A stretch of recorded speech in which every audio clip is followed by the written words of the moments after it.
Halo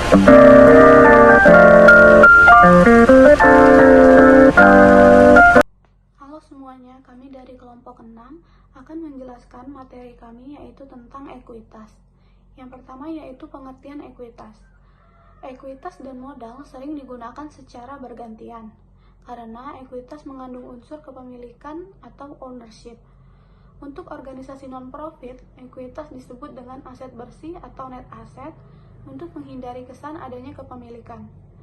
Ekuitas didefinisikan sebagai hak residual untuk menunjukkan bahwa ekuitas bukan kewajiban. Ini berarti ekuitas bukan pengorbanan sumber ekonomi masa datang.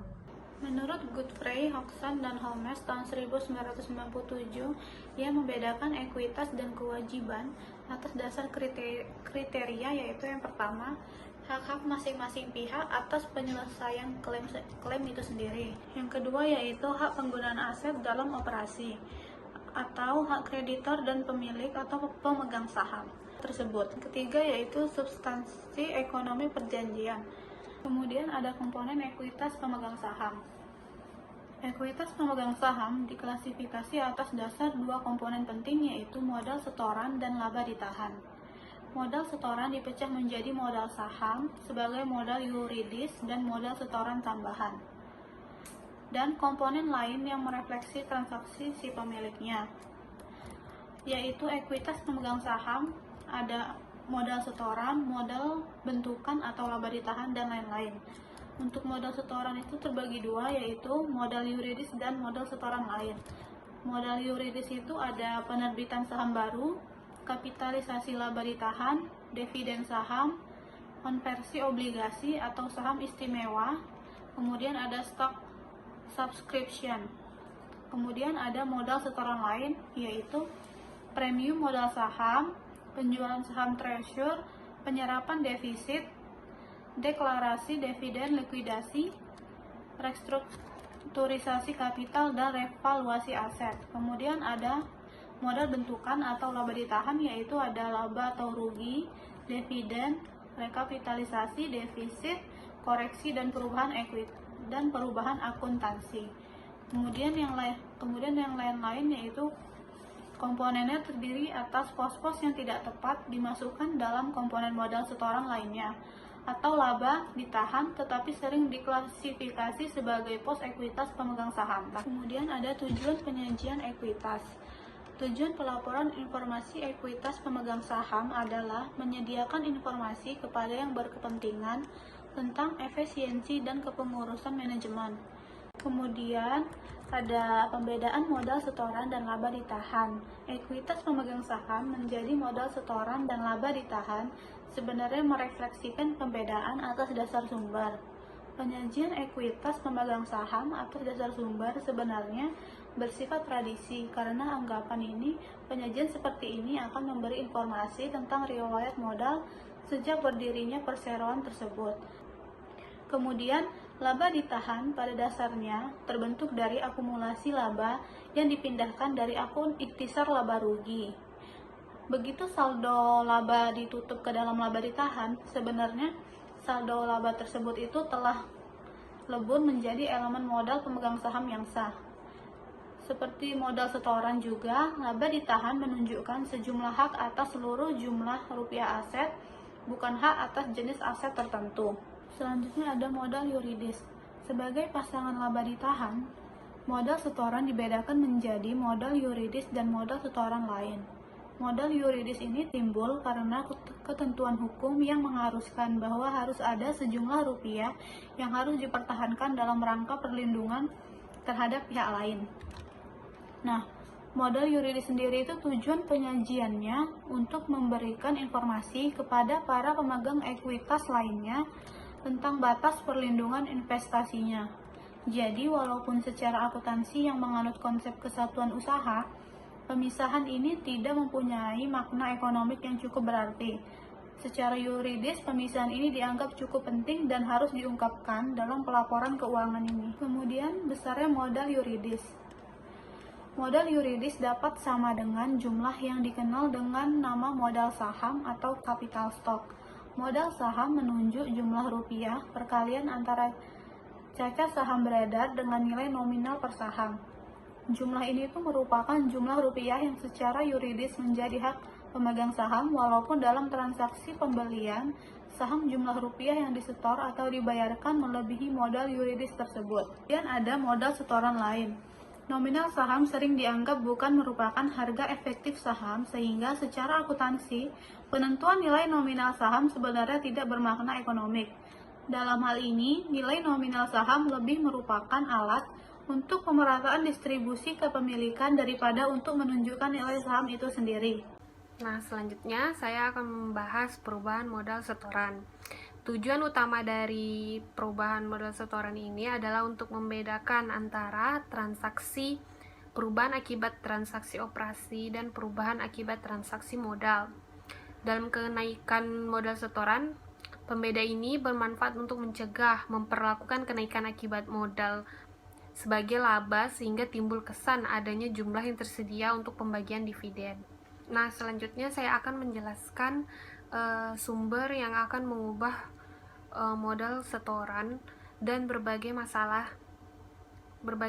teoritisnya. Di sini ada 6. Yang pertama itu pemesanan saham, obligasi terkonversi, saham istimewa terkonversi, dividen saham, hak beli saham, opsi saham, waran, dan yang terakhir saham treasury. Yang pertama itu pemesanan saham. Pada umumnya investor yang ingin membeli saham perusahaan harus memesan terlebih dahulu saham tersebut dan dibeli dengan harga yang sesuai. Yang menjadi masalah di sini, apakah jumlah rupiah saham pesanan tersebut telah diakui sebagai modal setoran? Ya, jumlah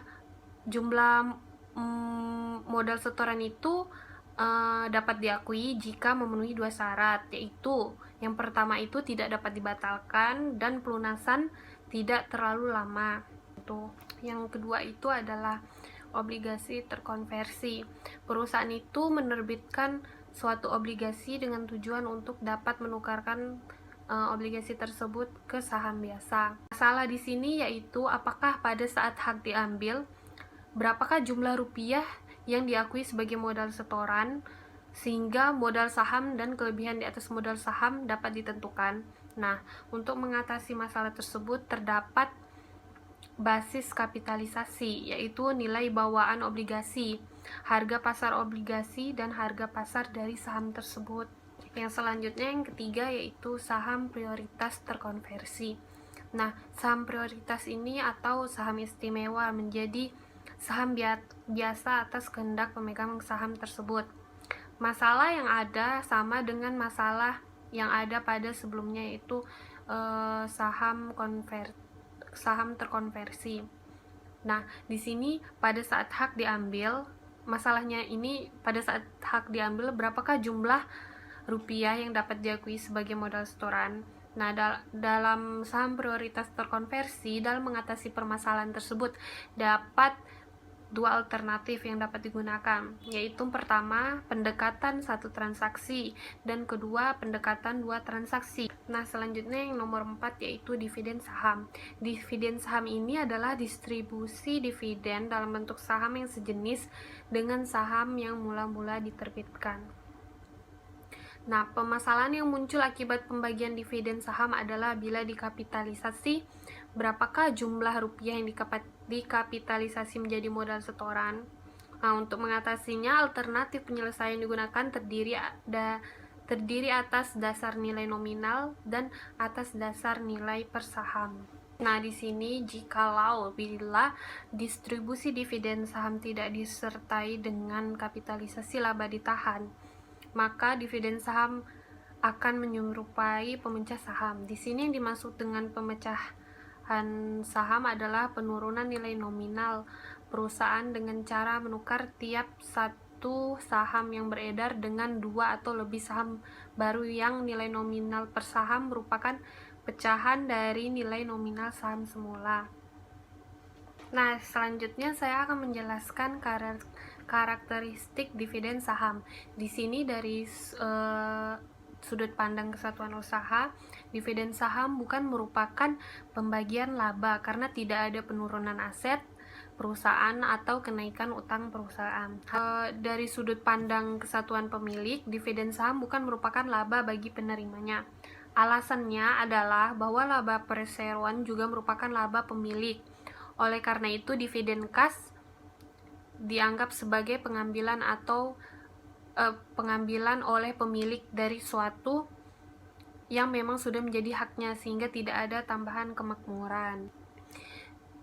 Dividen saham juga bukan merupakan laba, tetapi sekedar terklasifikasi ekuitas. Karena sudut pandang akuntansi adalah kesatuan usaha, apakah dividen saham pendapatan bagi pemegang saham sebenarnya, bukan masalah yang relevan. Nah, yang relevan bagi perusahaan adalah apakah dividen tersebut dapat diklasifikasikan sebagai ekuitas, dan jika dapat diklasifikasikan, bagaimana kapitalisasi diukur. Di sini ada dua cara kapitalisasi. Yang pertama yaitu adalah kapitalisasi dengan atas nilai nominal dan kapitalisasi dengan atas nilai saham. Nah, selanjutnya yaitu adalah kapitalisasi atas nilai dasar nominal. Di sini kapitalisasi dividen saham harus hanya sebesar nilai nominal atau nyatanya. Saya akan membahas tentang kapitalisasi atas nilai dasar saham. Di sini dividen saham sama dengan dividen kas. Sebagai dividen mereka ditransferkan ke pemiliknya. Nah, oleh karena itu dividen saham dapat dipandang sebagai pengganti dividen kas karena dividen saham mempunyai nilai. Paling tidak pemegang saham dapat menjual saham tersebut kalau dividen kas yang diharapkan dari investasi semula tidak berubah. Nilai tersebut dapat diukur atas dasar harga saham. Dengan demikian, harga pasar merupakan dasar yang tepat untuk menentukan kapitalisasi. Berbagai dasar pikiran mendukung hal ini. Baiklah, perkenalkan, nama saya Ellen Andriani, nomor NPM 1742035. Kali ini saya akan menjelaskan mengenai materi berikutnya, yaitu hak beli saham. Nah, hak beli saham itu apa sih? Hak beli saham itu adalah hak yang diberikan bagi pemegang saham lama untuk membeli sejumlah saham secara proporsional berdasarkan kepemilikan. Pertanyaan yang muncul adalah, perlukah jumlah rupiah yang ada di selisih ini itu dikapitalisasi? Jadi kalau misalnya dividen saham dapat dikapitalisasi, maka hak beli saham juga dapat dikapitalisasi, karena hak beli saham itu dapat dianggap sebagai dividen saham dengan nilai sebesar harga saham hak beli saham. Nah, selanjutnya itu ada opsi saham. Nah, opsi saham ini adalah merupakan instrumen yang digolongkan sebagai sekuritas turunan saham atau derivatif saham. Disebut turunan karena harus ada sekuritas yang melandasi atau menjadi basis. Secara umum, opsi ini dapat diartikan sebagai klaim untuk membeli atau menjual saham tertentu yang sengaja diciptakan oleh investor untuk dijual kepada investor lain. Nah, terdapat dua macam opsi secara umum, yaitu ada opsi call dan opsi call itu apa sih? Kalau opsi call itu adalah opsi saham yang diberikan kepada para pemegang saham untuk dapat haknya ini adalah untuk membeli sejumlah saham dengan harga tertentu setiap saat sebelum hak tersebut habis pada tanggal tertentu. Opsi call itu adalah untuk membeli, kalau opsi put ini adalah untuk menjual. Nah, mereka itu diberikan pilihan ataupun opsi dapat melakukan pembelian saham ataupun penjual sejumlah saham dengan harga tertentu setiap saat sebelum hak tersebut habis pada tanggal yang tertentu. Seperti yang saya bilang tadi, dia ada expired date-nya. Nah, selanjutnya sambungan dari penjelasan mengenai opsi saham secara khusus tadi, maka muncullah dua opsi saham yang dapat dikategorikan ya. Yang pertama itu opsi saham non imbalan, lalu yang kedua itu ada opsi saham kebalikannya, opsi saham imbalan. Nah, pertama kita jelasin dulu tentang opsi saham non imbalan. Di APB Opinion Number 25 di pasal 7 menentukan bahwa opsi saham dapat dikategorikan sebagai non-imbalan atau non-kompensasi kalau keempat karakteristik program opsi saham berikut ini terpenuhi. Nah, yang pertama itu adalah karakteristik yang harus terpenuhi adalah hampir seluruh karyawan penuh atau full-time yang memenuhi kualifikasi jabatan terbatas boleh berpartisipasi dalam program opsi saham. Nah, yang kedua itu adalah karyawan mempunyai hak membeli saham dalam jumlah yang sama atau atas dasar persentase tertentu dari gaji atau upah. Yang ketiga itu adalah jangka waktu opsi tidak terlalu lama. Yang keempat, yang terakhir, harga saham itu tidak terlalu rendah dibandingkan dengan harga pasar saham atau tidak terlalu rendah dibandingkan dengan harga pasar saham, atau harga saham yang ditawarkan itu atau harga saham ditawarkan kepada pihak lain. Kita masuk ke opsi saham imbalan. Nah, kalau opsi saham imbalan ini pastinya kebalikannya ya dari opsi yang non imbalan kasih. Nah, kebalikannya kalau misalnya ternyata opsi saham tersebut diberikan hanya kepada golongan karyawan atau dengan jabatan tertentu, lalu harga opsi saham tersebut juga jauh lebih rendah dibandingkan dengan harga pasar saham tersebut, maka itu dapat dikatakan bahwa opsi saham tersebut adalah opsi saham imbalan. Nah, selanjutnya kita masuk ke penjelasan mengenai waran. Nah, perusahaan dapat juga menjual hak beli saham kepada pemegang saham dengan menjual kupon pembelian saham atau waran. Dalam PSAK nomor 41, yaitu mendefinisikan waran itu adalah efek yang diterbitkan oleh suatu perusahaan yang memberi hak kepada pemegangnya untuk memesan saham dari perusahaan tersebut pada harga dan jangka waktu tertentu. Nah, kalau selanjutnya itu lanjutannya perbedaan dari waran dan opsi itu apa sebenarnya? Nah, kalau waran itu diterbitkan oleh perusahaan, sedangkan hak beli saham atau opsi saham itu diterbitkan oleh investor, baik individual maupun institusional. Nah, yang kedua perbedaannya adalah jangka waktu opsi waran biasanya lebih lama daripada opsi hak beli saham. Lalu yang ketiga, waran itu dijual atau diterbitkan kepada umum, bukan pemegang saham atau karyawan perusahaan, dan biasanya hal ini menjadi syarat bagi pembeli. Lalu yang keempat, saham dijual dengan harga tertentu atau tunai atau tidak gratis. Nah, yang kelima, harga pembelian saham total atau harga waran plus tambahan kas pada saat pengambilan opsi biasanya melebihi harga pasar saham pada saat waran ditawarkan. Lalu yang keenam, bila opsi tidak diambil, kos waran tidak dapat ditarik kembali oleh pemegang waran. Lalu yang terakhir perbedaannya adalah waran itu dapat diterbitkan menyertai penerbitan surat utang atau obligasi. Selanjutnya itu adalah penjelasan mengenai penurunan modal setoran. Nah, berbagai sumber perubahan modal setoran yang dibahas di atas itu dibahas sebelumnya itu bersifat menaikkan atau menambah modal setoran kan, kayak misalnya mulai dari opsi tadi, lalu ada hak beli dan waran, itu kan semuanya menaikkan modal gitu. Nah, modal setoran tidak akan berkurang kecuali ada pembayaran atau pembagian dividen yang dapat dikategorikan sebagai dividen likuidasi atau penarikan kembali saham yang beredar secara permanen. Kita masuk ke saham treasury. Saham treasury ini transaksi yang jelas akan mengurangi modal setoran itu adalah penarikan kembali saham untuk sementara menjadi saham treasury, atau beberapa saham treasury ini bisa dikatakan mungkin teman-teman semuanya udah sering dengar ya istilah saham treasury. Saham treasury ini ya itu tadi, penarikan kembali saham untuk sementara menjadi saham treasury. Nah, alasan perusahaan melakukan penarikan kembali saham itu pasti ada dong. Nah, beberapa di antaranya itu yang pertama adalah saham tersebut akan diterbitkan kembali kepada karyawan dalam program opsi saham. Dengan penggunaan saham treasury dalam program opsi saham, proporsi pemilikan saham yang masih beredar tidak berkurang dibandingkan kalau digunakan saham baru lagi gitu. Nah, saham tersebut akan digunakan, yang kedua, saham tersebut akan digunakan untuk membeli perusahaan lain dalam transaksi penggabungan usaha. Jadi, ada beberapa alasan yang memungkinkan perusahaan untuk melakukan treasury share gitu. Yang pertama itu karena adanya keputusan manajemen untuk mengeluarkan saham kepada karyawan. Jadi daripada mereka menerbitkan saham baru, jadi mereka mending supaya angka saham yang beredarnya itu nggak berubah ya, nggak bergerak gitu. Kalau misalnya berubah dan bergerak kan kita harus perlu update ke notaria lagi dan lain-lain sebagainya, akan menimbulkan biaya-biaya yang baru lagi dan akan menyebabkan pergeseran lagi gitu. Nah, kalau misalnya kita treasury share lalu kita terbitkan opsi saham untuk karyawan, jadi ibaratnya jumlah saham yang beredarnya itu nggak berubah gitu loh, tetap sama. Yang tadinya 20.000 beredar di publik, terus kita tarik lagi 5.000, tapi 5.000 ini kita juga edarkan ke karyawan kita sebagai opsi saham. Jadi ibaratnya secara tertulis jumlah saham yang beredar itu kan tetap 20.000 gitu. Nah, selanjutnya itu adalah masalah teoritis yang melekat pada transaksi saham treasury itu adalah yang pertama, penentuan jumlah rupiah yang harus dianggap sebagai pengurangan modal setoran dan laba ditahan.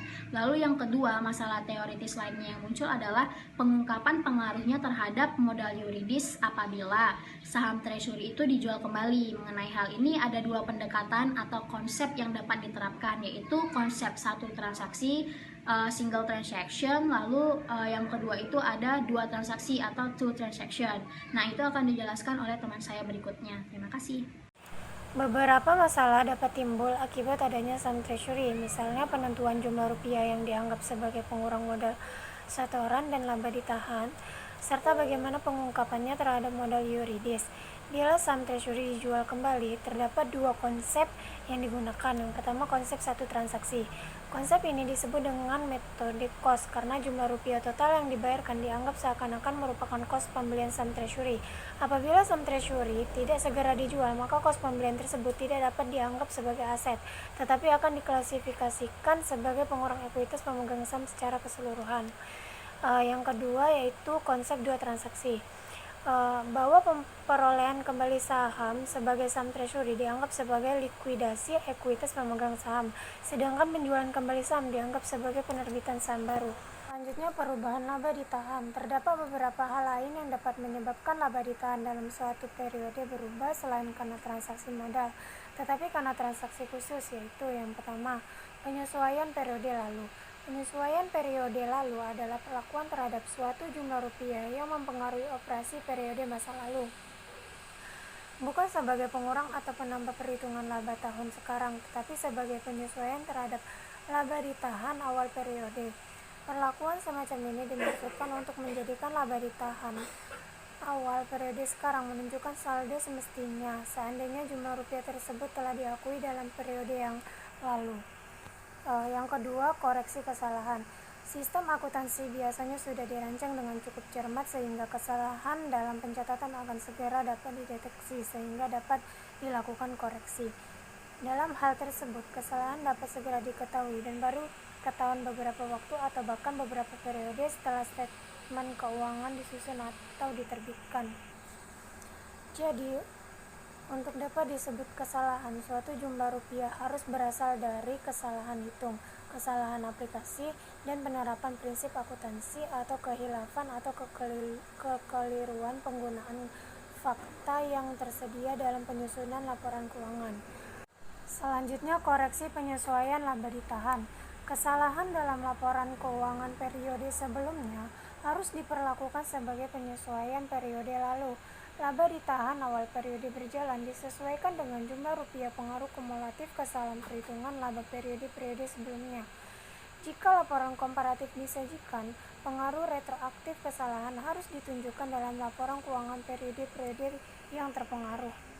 Metode ini dapat diterima dari sudut pandang neraca saja dan tidak mengganggu kenormalan atau keutuhan beberapa laporan laba rugi berikutnya.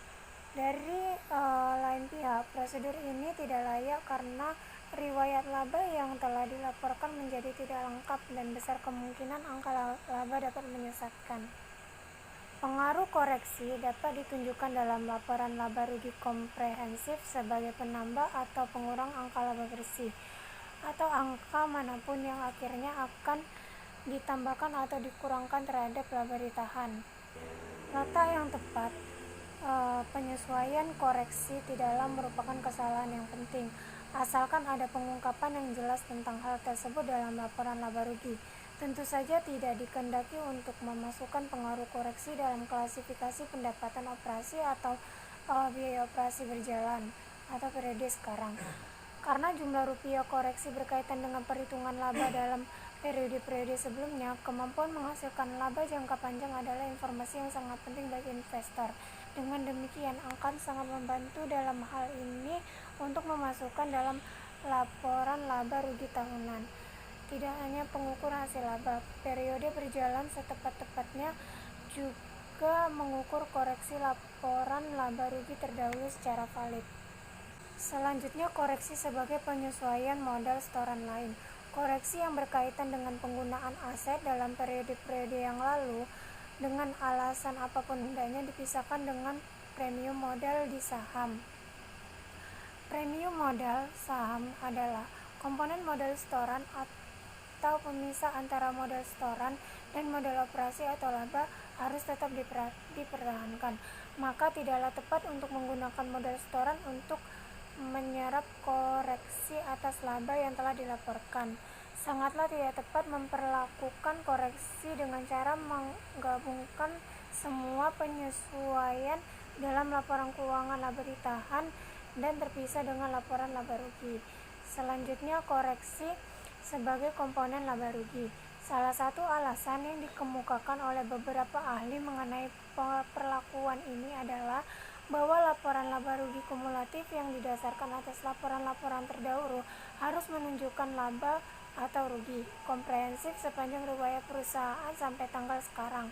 Dengan demikian, kalau koreksi langsung dilakukan dalam akun laba ditahan tanpa ada petunjuk atau penjelasan apapun dalam laporan laba rugi, maka beberapa laporan laba rugi yang pernah diterbitkan tidak dapat memberikan gambaran yang menyeluruh terhadap kemampuan perusahaan dalam menghasilkan laba. Prinsip penyesuaian langsung ke laba ditahan membuka kemungkinan untuk menimbulkan prosedur yang menggambarkan pengaruh laba rugi luar biasa dan akibat timbulnya salah tafsir pada pihak pemegang saham atau pihak-pihak yang berkepentingan. Laporan laba rugi menyatakan laba atau rugi seperti apa adanya, termasuk rugi atau untung akibat koreksi. Perubahan akuntansi adalah suatu perubahan kebijakan yang diambil oleh perusahaan karena alasan tertentu yang mempunyai pengaruh terhadap konsistensi dalam proses akuntansi dan pelaporan keuangan. Perubahan akuntansi ini ada 3 macam. Yang pertama adalah perubahan prinsip atau metode akuntansi. Contohnya itu adalah perubahan penilaian persediaan dari FIFO menjadi LIFO atau dari FIFO menjadi average. Yang kedua itu ada perubahan taksiran akuntansi. Contohnya adalah perubahan masa penyusutan suatu aset tetap. Yang ketiga itu adalah perubahan kesatuan pelaporan. Selanjutnya itu adalah masalah perekayasaan. Yang bersangkutan dengan hal ini adalah periode mana saja yang berpengaruh kumulatif perubahan yang harus diakui. Jadi ada 3 cara atau 3 alternatif yang diusulkan. Yang pertama itu ada penyesuaian retroaktif, yang kedua adalah penyesuaian sekarang dan prospektif. Selanjutnya pengertian dari penyesuaian retroaktif. Jadi penyesuaian ini itu adalah metode yang mengakui pengaruh kumulatif perubahan dalam laba periode yang lalu sebagai penyesuaian periode yang lalu. Lalu yang kedua itu adalah penyesuaian sekarang. Jadi metode ini mengakui seluruh pengaruh perubahan dalam laba periode yang lalu sebagai komponen dalam menghitung laba periode sekarang atau periode terjadinya perubahan. Lalu yang ketiga itu adalah penyesuaian sekarang dan prospektif.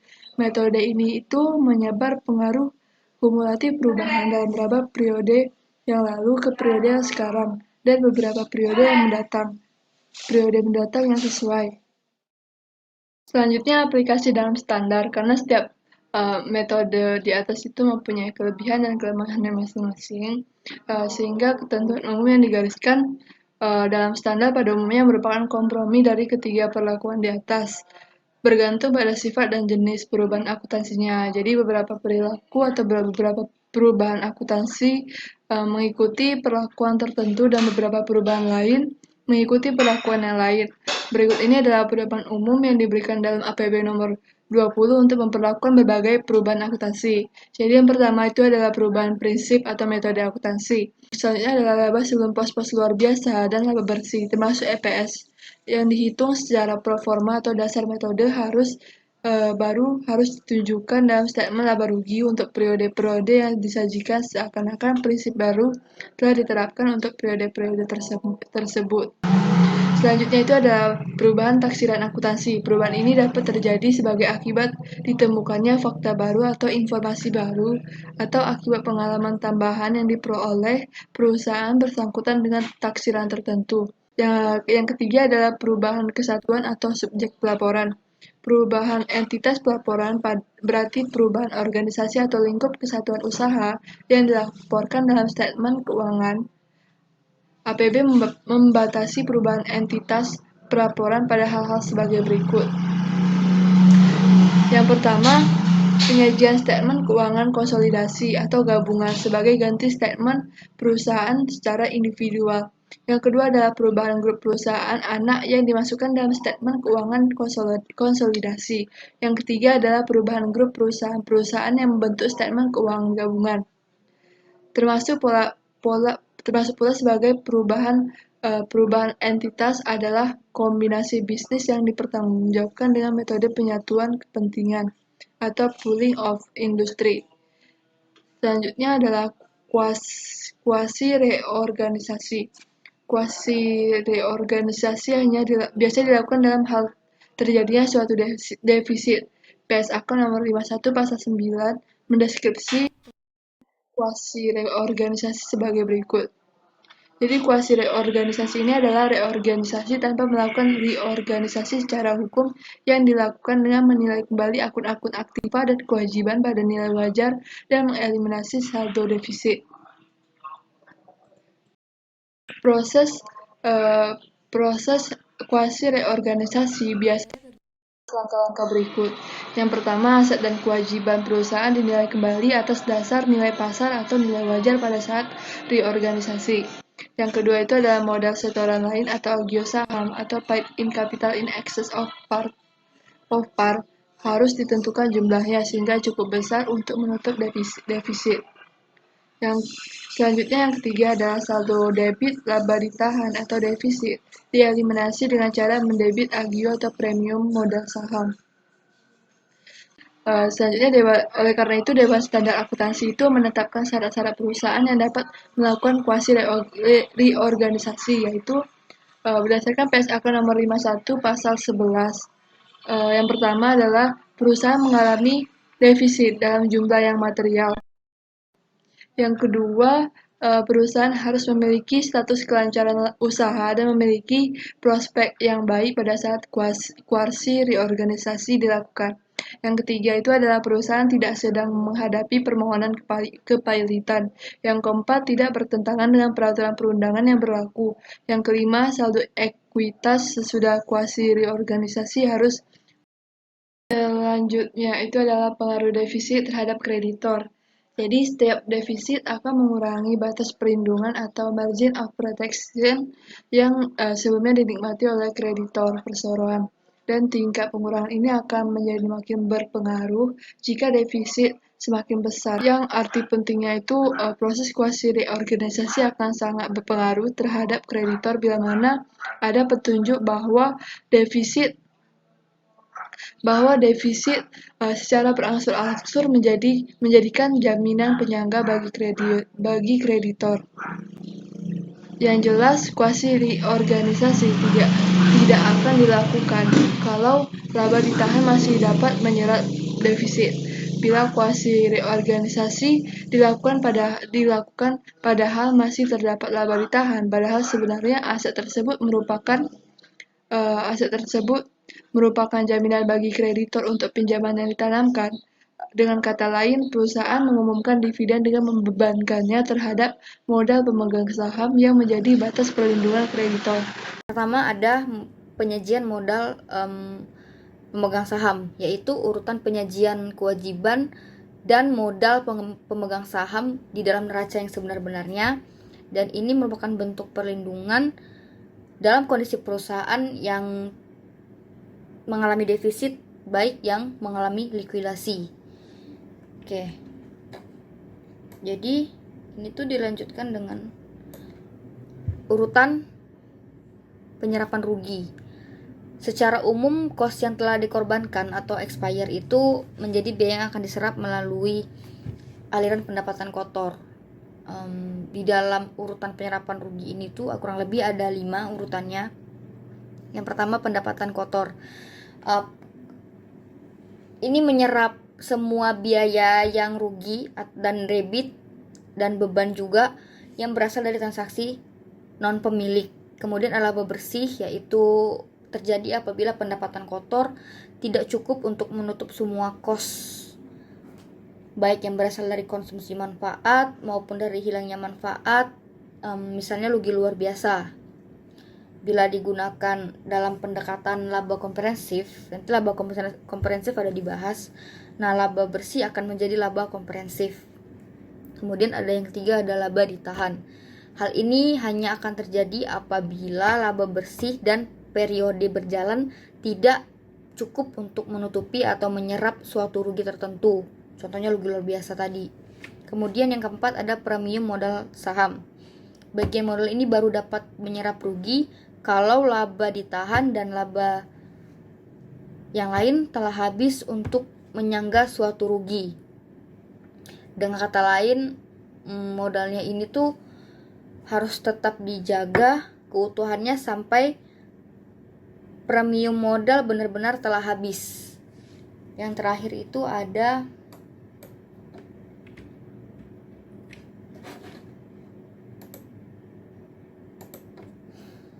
baik, selanjutnya ada urutan menerima distribusi aset. Ini tuh urutan yang menunjukkan mana yang harus didahulukan, mana yang harus diprioritaskan.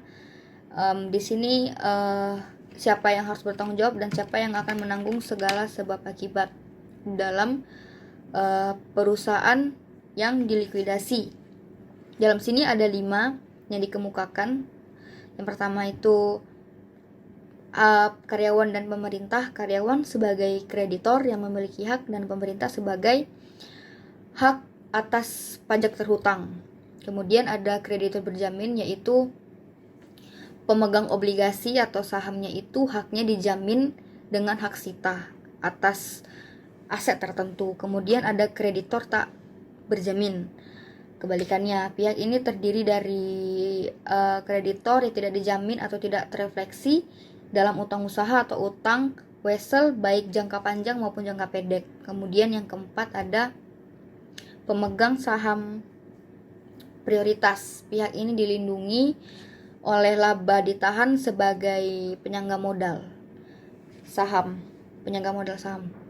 Yang terakhir ada, yang kelima itu yang terakhir ada pemegang saham biasa, yaitu pihak ini merupakan pemegang hak atas sisa kekayaan, yang berarti bahwa pemegang saham ini tuh harus menanggung lebih dahulu rugi atau defisit. Selanjutnya ada perincian laba ditahan. Di sini tuh komponen-komponen dari transaksi atau dari operasi akan dilaporkan ke laba ditahan. Dan laba ditahan biasanya akan mengungkapkan atau merincikan atas dasar purpose atau tujuan dengan metode atau cara yang dinamakan apropriasi. Apropriasi artinya pembatasan. Nah, ini dikuatkan dengan materi selanjutnya, yaitu perincian atas dasar sumber. Nah, inilah dasar atau yang menguatkan bahwa laba ditahan tadi berasal dari operasi normal atau rutin yang berasal dari laba luar biasa. Jadi yang pertama tadi tuh masih dipertanyakan kira-kira ini bermanfaat tidak dalam statement keuangan. Nah, si perincian atas dasar sumber ini menjadi pendukungnya, kurang lebih seperti itu. Lalu ada perincian atas dasar tujuan penggunaan. Perincian ini ditunjukkan dengan adanya pos cadangan jaminan sosial, aset ditahan terbatas, juga cadangan terbatas. Perincian ini sama saja dengan mengaitkan aset ditahan dengan aset tertentu atau aset imputation, yang artinya aset manapun atau aset apapun jika dikaitkan maka laba ditahan akan menunjukkan sebagaimana komponen aset yang terkait. Yang terakhir ada laba komprehensif. Di sini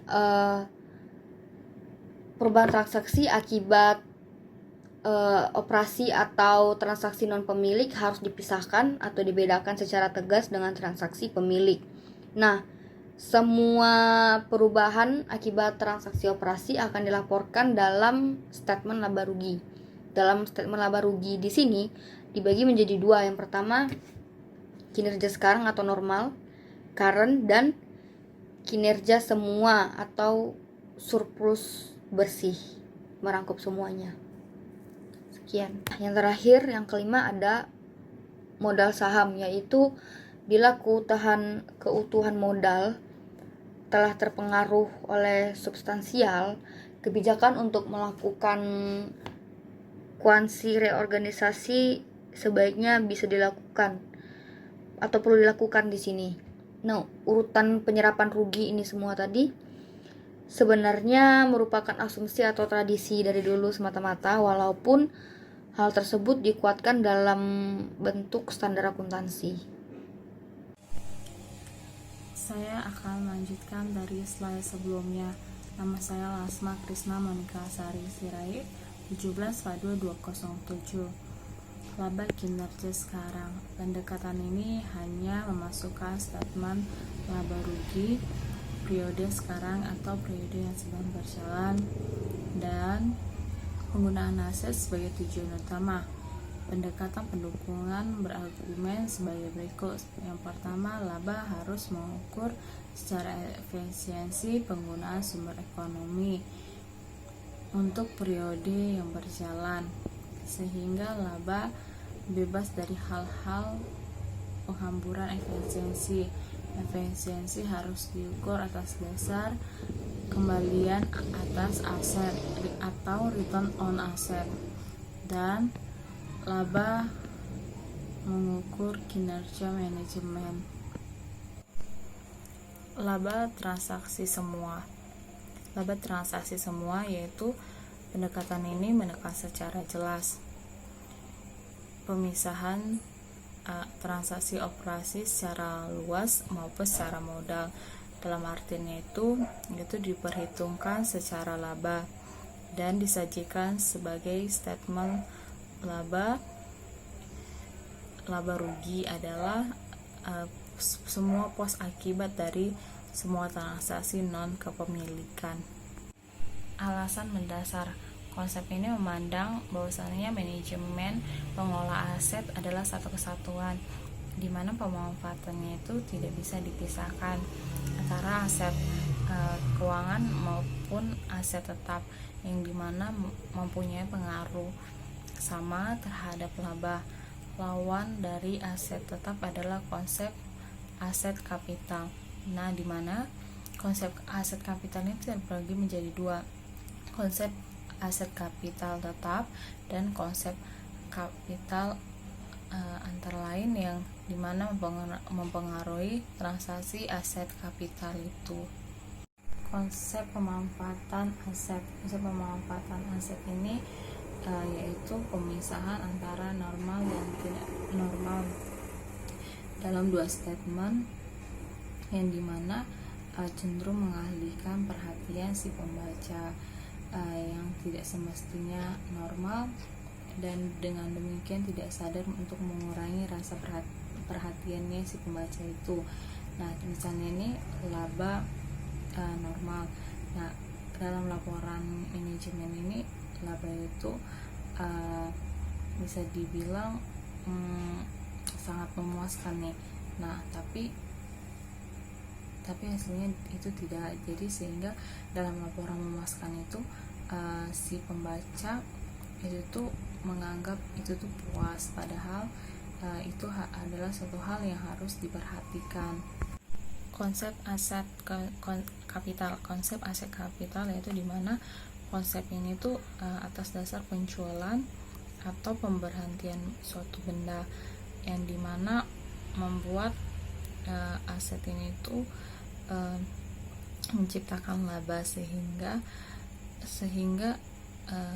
laba atau rugi itu diperberhentikan atau bisa dipandang sebagai transaksi yang dilaporkan terpisah dalam penyesuaian laba ditahannya.